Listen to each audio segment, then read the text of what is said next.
Stave 1. Marley's Ghost. Marley was dead to begin with. There is no doubt whatever about that. The register of his burial was signed by the clergyman, the clerk, the undertaker, and the chief mourner. Scrooge signed it, and Scrooge's name was good upon change for anything he chose to put his hand to. Old Marley was as dead as a doornail. Mind, I don't mean to say that I know, of my own knowledge, what there is particularly dead about a doornail. I might have been inclined myself to regard a coffin nail as the deadest piece of ironmongery in the trade. But the wisdom of our ancestors is in the simile, and my unhallowed hands shall not disturb it, or the country's done for. You will therefore permit me to repeat, emphatically, that Marley was as dead as a doornail. Scrooge knew he was dead. Of course he did. How could it be otherwise? Scrooge and he were partners for I don't know how many years. Scrooge was his sole executor, his sole administrator, his sole assign, his sole residuary legatee, his sole friend and sole mourner. And even Scrooge was not so dreadfully cut up by the sad event, but that he was an excellent man of business on the very day of the funeral, and solemnized it with an undoubted bargain. The mention of Marley's funeral brings me back to the point I started from. There is no doubt that Marley was dead. This must be distinctly understood, or nothing wonderful can come of the story I'm going to relate. If we were not perfectly convinced that Hamlet's father died before the play began, there would be nothing more remarkable in his taking a stroll at night, in an easterly wind, upon his own ramparts, than there would be in any other middle-aged gentleman rashly turning out after dark in a breezy spot, say St. Paul's churchyard, for instance, literally to astonish his son's weak mind. Scrooge never painted out old Marley's name. There it stood, years afterwards, above the warehouse door, Scrooge and Marley. The firm was known as Scrooge and Marley. Sometimes people new to the business called Scrooge, and sometimes Marley, but he answered to both names. It was all the same to him. Oh, but he was a tight-fisted hand at the grindstone, Scrooge. A squeezing, wrenching, grasping, scraping, clutching, covetous old sinner. Hard and sharp as flint, from which no steel had ever struck out generous fire. Secret and self-contained, and solitary as an oyster. The cold within him froze his old features, nipped his pointed nose, shrivelled his cheek, stiffened his gait, made his eyes red, his thin lips blue, and spoke out shrewdly in his grating voice. A frosty rime was on his head, and on his eyebrows and his wiry chin. He carried his own low temperature always about with him. He iced his office in the dog days, and didn't thaw it out 1 degree at Christmas. External heat and cold had very little influence on Scrooge. No warmth could warm, no wintry weather could chill him. No wind that blew was bitterer than he. No falling snow was more intent upon its purpose. No pelting rain less open to entreaty. Foul weather didn't know where to have him. The heaviest rain and snow and hail and sleet could boast of the advantage over him in only one respect. They often came down handsomely, and Scrooge never did. Nobody ever stopped him in the street to say, with gladsome looks, "My dear Scrooge, how are you? When will you come to see me?" No beggars implored him to bestow a trifle. No children asked him what it was o'clock. No man or woman ever once in all his life inquired the way to such and such a place of Scrooge. Even the blind men's dogs appeared to know him, and when they saw him coming on, they would tug their owners into doorways and up courts, and then would wag their tails as though they said, "No eye at all is better than an evil eye, dark master." But what did Scrooge care? It was the very thing he liked, to edge his way along the crowded paths of life, warning all human sympathy to keep its distance, and what the knowing ones would call nuts to Scrooge. Once upon a time, of all the good days in the year, on Christmas Eve, old Scrooge sat busy in his counting-house. It was cold, bleak, biting weather, foggy withal, and he could hear the people in the court outside go wheezing up and down, beating their hands upon their breasts and stamping their feet upon the pavement stones to warm them. The city clocks had only just gone 3, but it was quite dark already. It had not been light all day, and candles were flaring in the windows of the neighbouring offices like ruddy smears upon the palpable brown air. The fog came pouring in at every chink and keyhole, and was so dense without that although the court was of the narrowest, the houses opposite were mere phantoms. To see the dingy cloud come drooping down, obscuring everything, one might have thought that nature lived hard by, and was brewing on a large scale. The door of Scrooge's counting-house was open, that he might keep his eye upon his clerk, who, in a dismal little cell beyond, a sort of tank, was copying letters. Scrooge had a very small fire, but the clerk's fire was so much smaller that it looked like one coal. But he couldn't replenish it, for Scrooge kept the coal box in his own room, and so surely as the clerk came in with the shovel, the master predicted that it would be necessary for them to part. Wherefore the clerk put on his white comforter and tried to warm himself at the candle, in which effort, not being a man of strong imagination, he failed. "A Merry Christmas, Uncle! God save you!" cried a cheerful voice. It was the voice of Scrooge's nephew, who came upon him so quickly that this was the first intimation he had of his approach. "Bah!" said Scrooge. "Humbug!" He had so heated himself with rapid walking in the fog and frost, this nephew of Scrooge's, that he was all aglow. His face was ruddy and handsome. His eyes sparkled, and his breath smoked again. "Christmas a humbug, Uncle," said Scrooge's nephew. "You don't mean that, I'm sure." "I do," said Scrooge. "Merry Christmas? What right have you to be merry? What reason have you to be merry? You're poor enough." "Come then," returned the nephew gaily. "What right have you to be so dismal? What reason have you to be so morose? You're rich enough." Scrooge, having no better answer ready on the spur of the moment, said, "Bah!" again, and followed it up with, "Humbug." "Don't be so cross, Uncle," said the nephew. "What else can I be," returned the uncle, "when I live in such a world of fools as this? Merry Christmas! Out upon Merry Christmas! What's Christmas time for you but a time for paying bills without money, a time for finding yourself a year older but not an hour richer, a time for balancing your books and having every item in 'em through a round dozen of months presented dead against you? If I could work my will," said Scrooge indignantly, "every idiot who goes about with Merry Christmas on his lips should be boiled with his own pudding and buried with a stake of holly through his heart. He should." "Uncle," pleaded the nephew. "Nephew," returned the uncle sternly, "keep Christmas in your way and let me keep it in mine." "Keep it," repeated Scrooge's nephews, "but you don't keep it." "Let me leave it alone then," said Scrooge. "Much good may it do to you. Much good has ever done you. There are many things from which I might have derived good, by which I have not profited, I dare say," returned the nephew. "Christmas among the rest.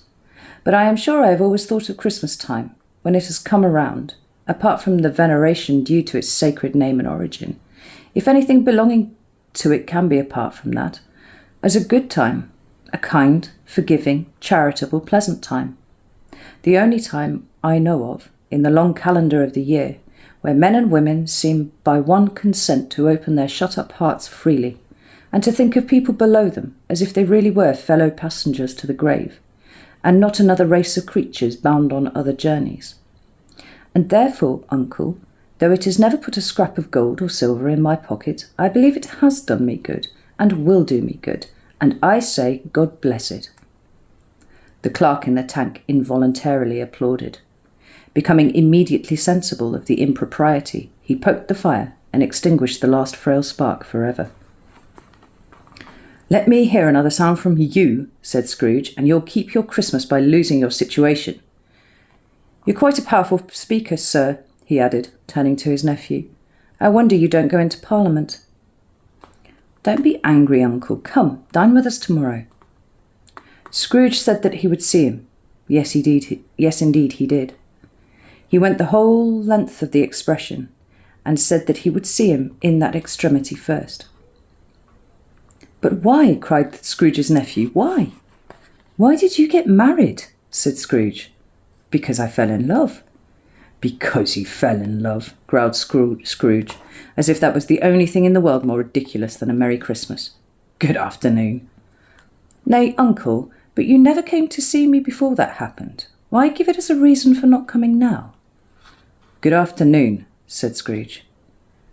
I want nothing from you. I ask nothing of you. Why can we not be friends? Good afternoon, said Scrooge. I'm sorry, with all my heart, to find you so resolute. We never had any quarrel, to which I have been a party. But I have made the trial in homage to Christmas, and I'll keep my Christmas humour to the last. So a Merry Christmas, uncle. Good afternoon, said Scrooge. And a Happy New Year. Good afternoon, said Scrooge. His uncle left the room without an angry word notwithstanding. He stopped at the outer door to bestow the greetings of the season upon the clerk, who, cold as he was warmer than Scrooge, for he returned them cordially. There's another fellow, muttered Scrooge, who overheard him. My clerk, with 15 shillings a week and a wife and family talking about a Merry Christmas. I'll retire to Bedlam. This lunatic, in letting Scrooge's nephew out, had let in 2 other people. They were portly gentlemen, pleasant to behold, and now stood with their hats off in Scrooge's office.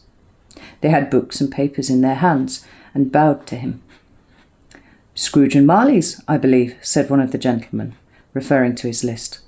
Have I the pleasure of addressing Mr. Scrooge or Mr. Marley? Mr. Marley has been dead these 7 years, Scrooge replied. He died 7 years ago, this very night.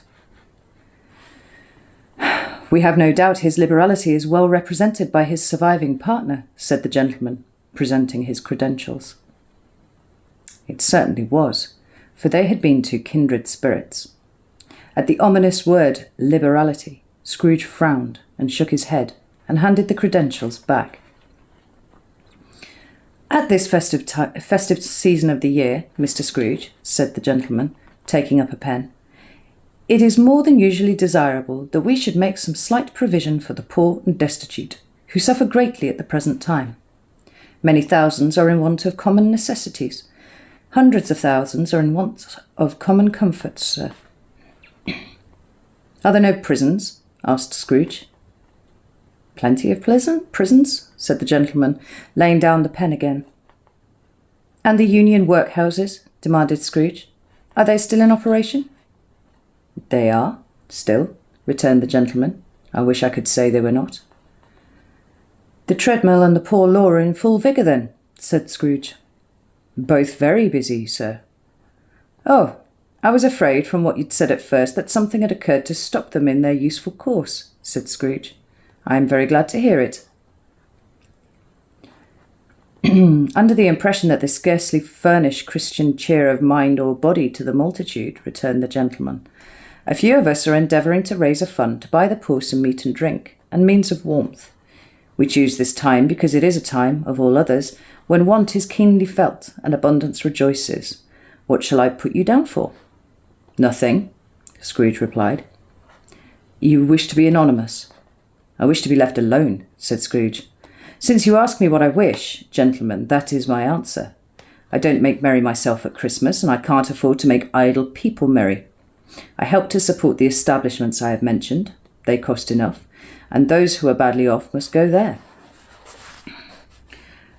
Many can't go there, and many would rather die. If they would rather die, said Scrooge, they had better do it and decrease the surplus population. Besides, excuse me, I don't know that. But you might know it, observed the gentleman. It's not my business, Scrooge returned.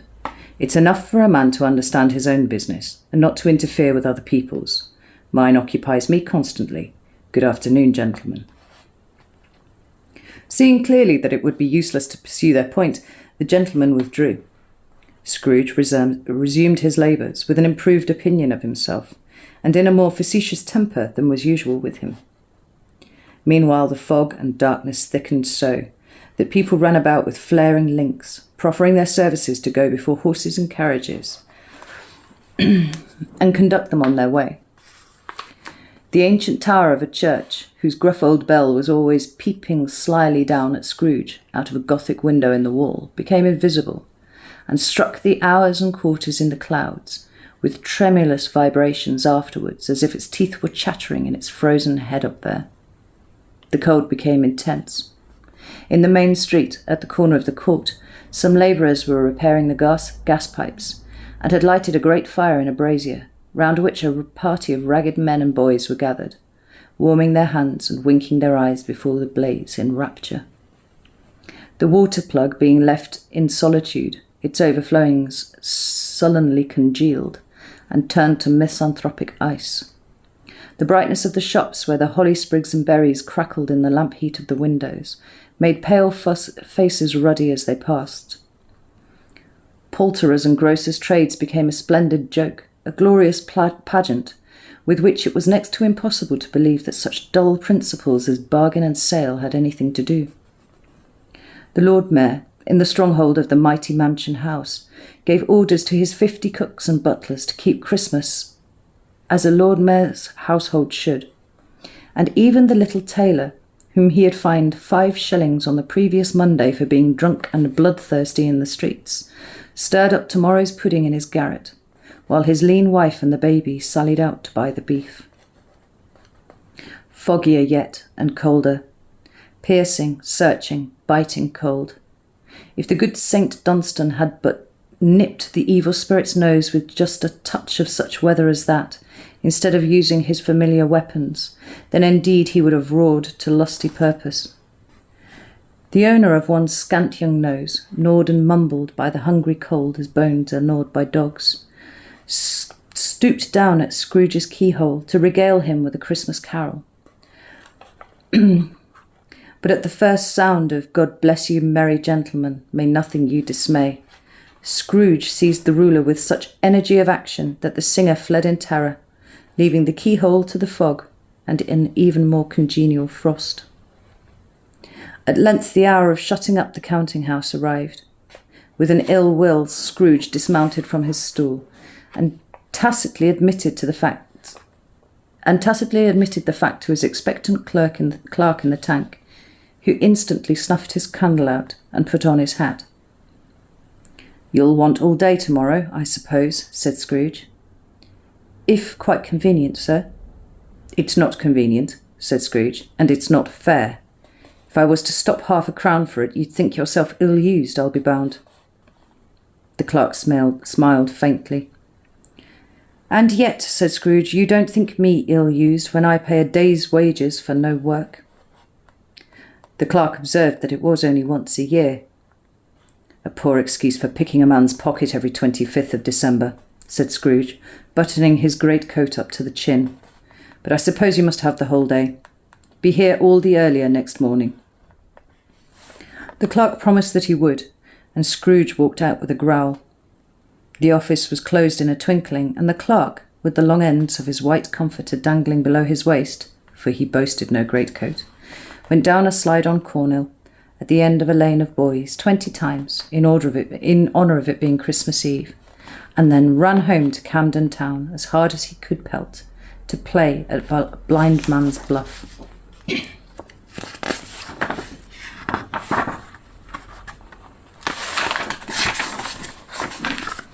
Scrooge took his melancholy dinner in his usual melancholy tavern, and having read all the newspapers and beguiled the rest of the evening with his banker's book, went home to bed. He lived in chambers which had once belonged to his deceased partner.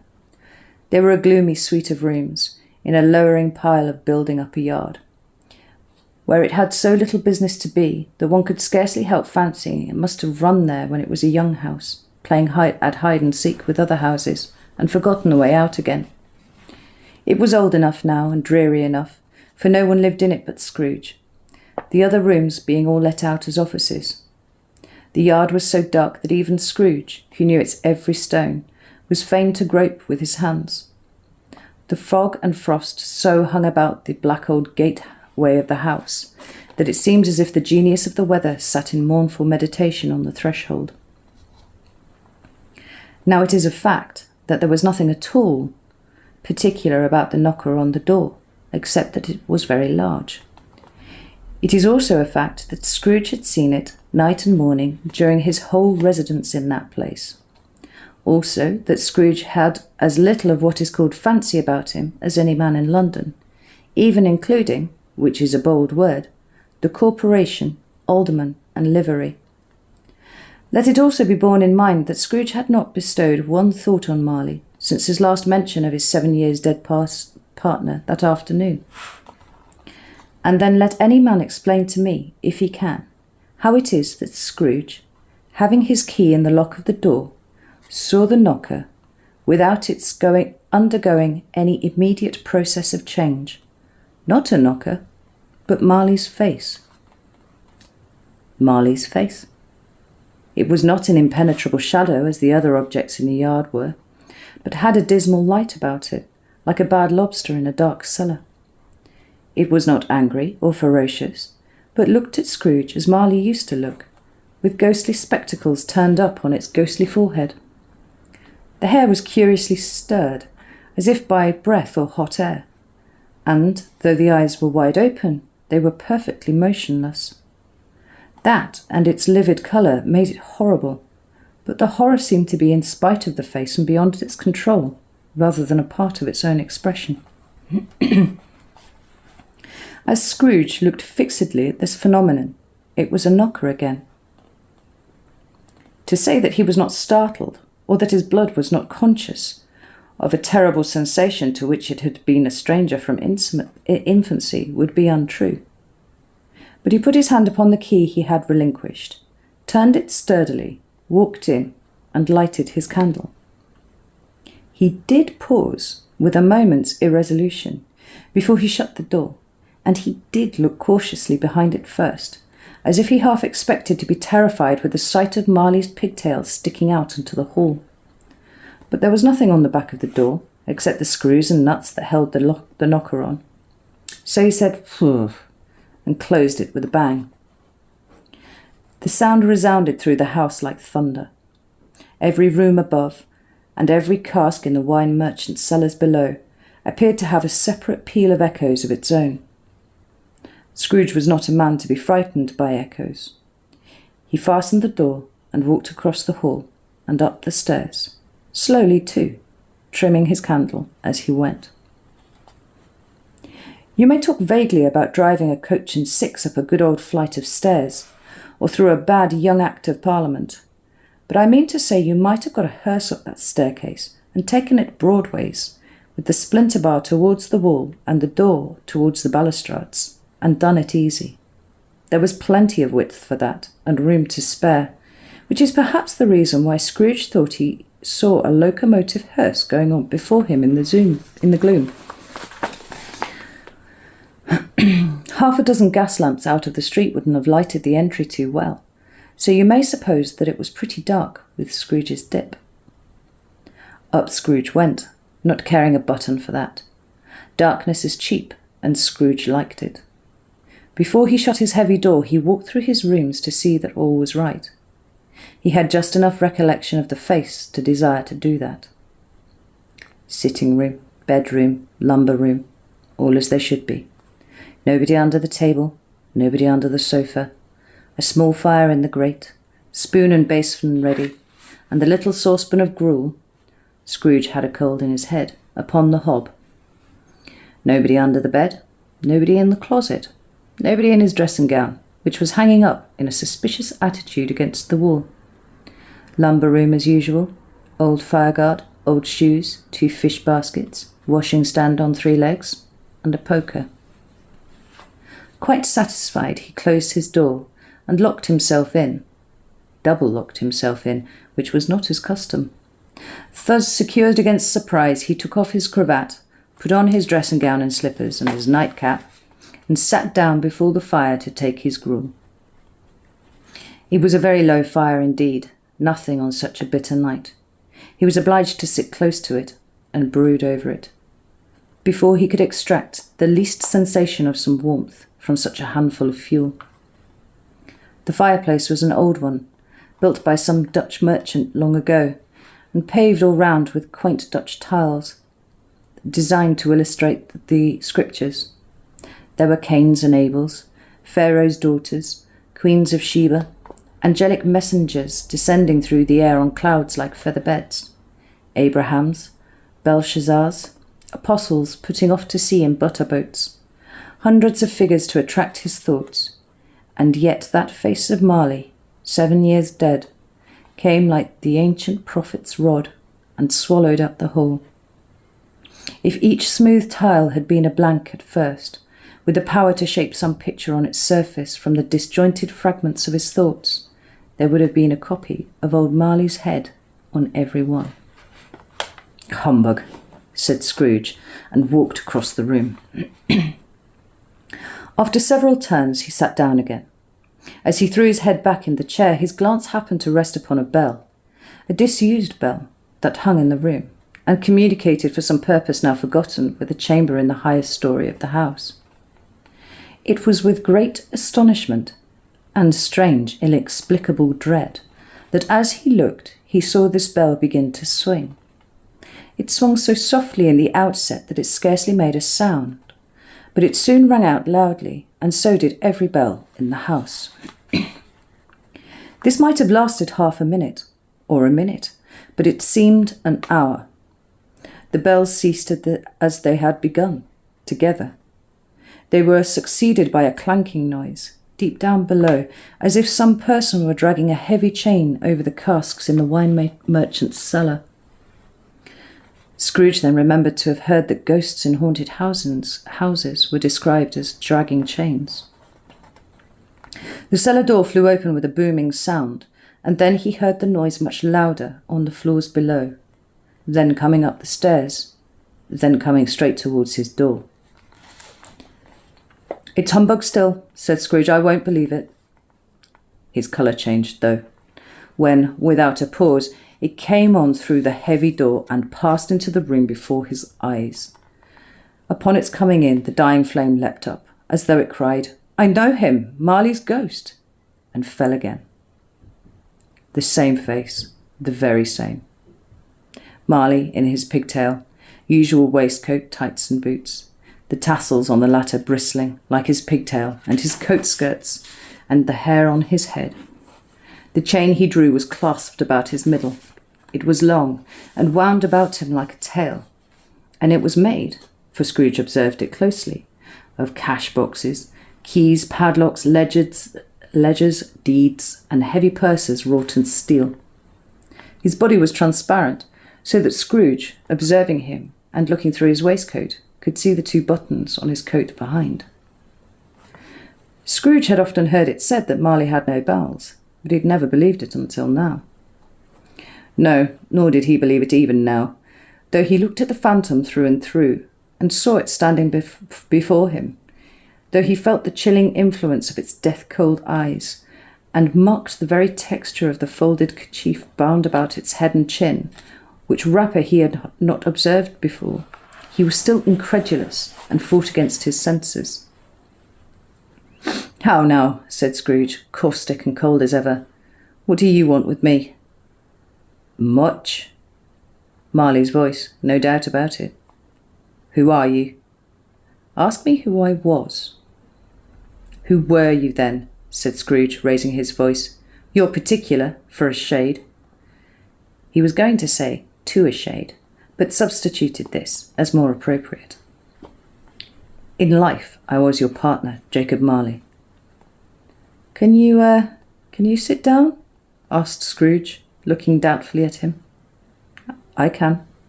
"Do it then." Scrooge asked the question because he didn't know whether a ghost so transparent might find himself in a condition to take a chair, and felt that in the event of it being impossible, it might involve the necessity of an embarrassing explanation. But the ghost sat down on the opposite side of the fireplace, as if he were quite used to it. "You don't believe in me," observed the ghost. "I don't," said Scrooge. "What evidence would you have of my reality beyond that of your senses?" "Don't know," said Scrooge. "Why do you doubt your senses?" "Because," said Scrooge, "a little thing affects them. A slight disorder of the stomach makes them cheats. You may be an underdigested bit of beef, a blot of mustard, a crumb of cheese, a fragment of underdone potato. There's more of gravy than grave about you, whatever you are. Scrooge was not much in the habit of cracking jokes, nor did he feel in his heart by any means waggish then. Truth is that he tried to be smart, as a means of distracting his own attention and keeping down his terror, for the spectre's voice disturbed the very marrow in his bones. To sit, staring at those fixed, glazed eyes, in silence for a moment, would play, Scrooge felt, the very deuce with him. There was something very awful, too, in the spectre's being provided with an infernal atmosphere of its own. Scrooge could not feel it himself, but this was clearly the case, for though the ghost sat perfectly motionless, its hair and skirts and tassels were still agitated, as if by the hot vapour from an oven.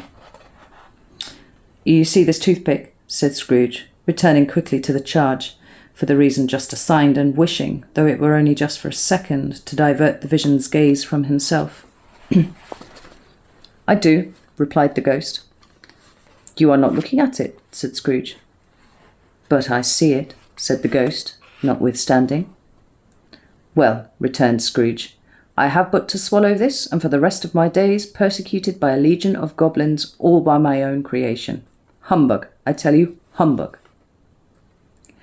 At this the spirit raised a frightful cry and shook its chains with such a dismal and appalling noise that Scrooge held on tight to his chair to save himself from falling in a swoon. But how much greater was his horror when the phantom, taking off the bandage around its head, as if it were too warm to wear indoors, its lower jaw dropped onto its breast. Scrooge fell upon his knees and clasped his hands before his face. "Mercy," he said, "dreadful apparition, why do you trouble me?" "Man of the worldly mind," replied the ghost, "do you believe in me or not?" "I do," said Scrooge, "I must, but why do spirits walk the earth, and why do they come to me?" "It is required of every man," the ghost returned, "that the spirit within him should walk abroad among his fellow men, and travel far and wide. And if that spirit goes forth not in life, it is condemned to do so after death. It is doomed to wander through the world, oh woe is me, and witness what it cannot share, but might have shared on earth, and turned to happiness."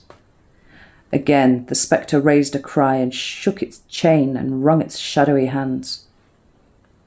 "You are fettered," said Scrooge, trembling. "Tell me why." "I wear the chain that I forged in life," replied the ghost.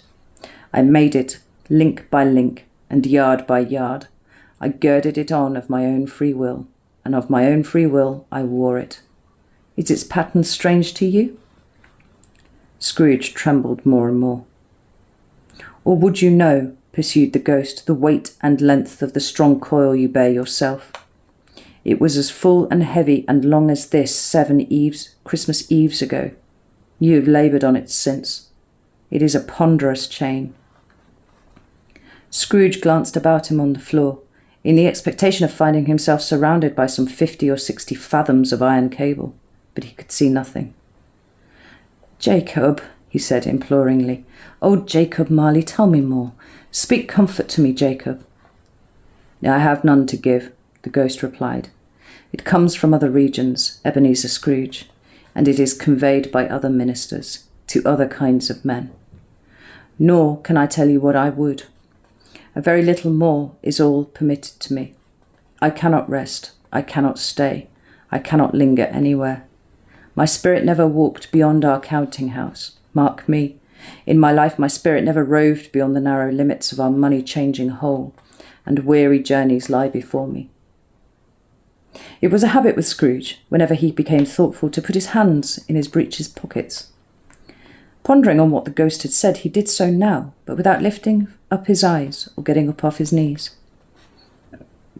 "You must have been very slow about it, Jacob," Scrooge observed, in a businesslike manner, though with humility and deference.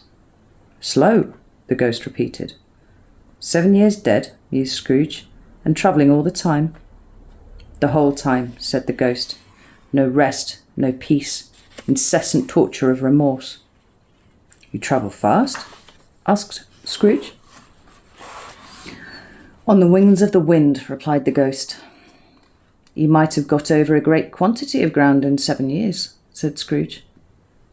The ghost, on hearing this, set up another cry, and clanked its chain so hideously in the dead silence of the night that the ward would have been justified in indicting it for a nuisance. Oh, captive bound and double-ironed, cried the phantom, not to know that ages of incessant labour by immortal creatures for this earth must pass into eternity before the good of which it is susceptible is all developed.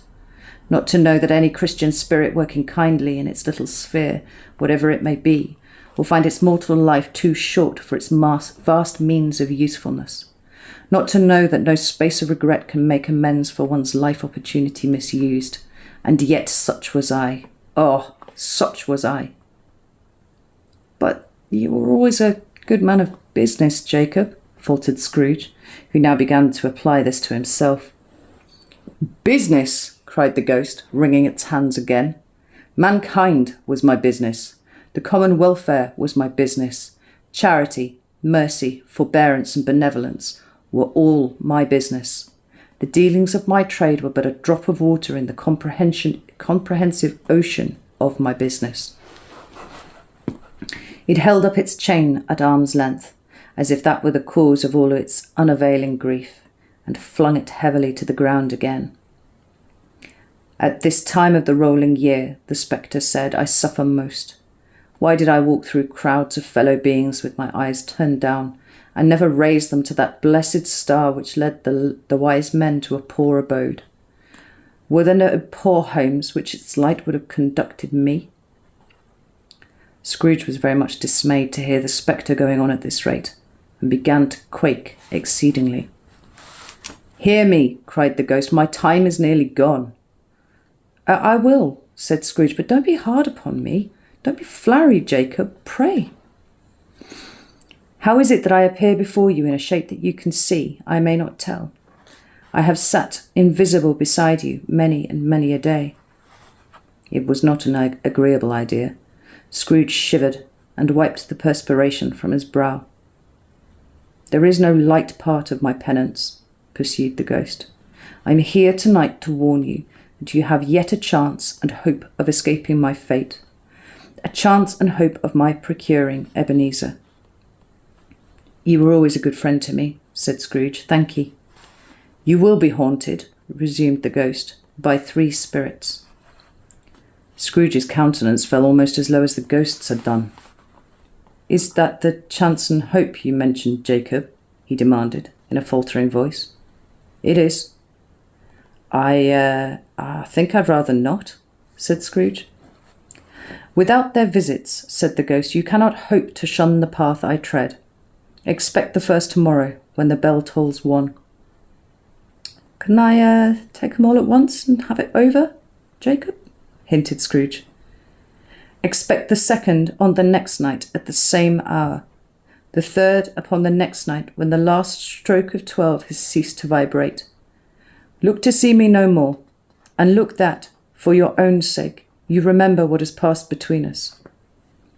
When it had said these words, the spectre took its wrapper from the table and bound it round its head as before.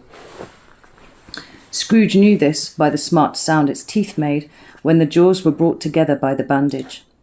He ventured to raise his eyes again and found his supernatural visitor confronting him in erect attitude, with its chain wound over and over about its arm. The apparition walked backwards from him, and at every step it took the window, and at every step it took, the window raised itself a little, so that when the spectre reached it, it was wide open. It beckoned Scrooge to approach, which he did. When they were within 2 paces of each other, Marley's ghost held up its hand, warning him to come no nearer. Scrooge stopped. Not so much in obedience, but in surprise and fear, for on the raising of his hand he became sensible of confused voices in the air, incoherent sounds of lamentation and regret, wailings inexpressibly sorrowful and self-accusatory. The spectre, after listening for a moment, joined in the mournful dirge, and floated out upon the bleak, dark night. Scrooge followed to the window, desperate in his curiosity. He looked out. The air was filled with phantoms, wandering hither and thither in restless haste, and moaning as they went. Every one of them wore chains like Marley's ghost. Some few, they may be guilty governments, were linked together. None were free.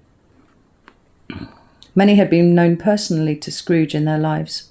He had been quite familiar with one old ghost, in a white waistcoat, with a monstrous iron safe attached to its ankle, who cried piteously at being unable to assist a wretched woman with an infant, whom it saw below upon a doorstep.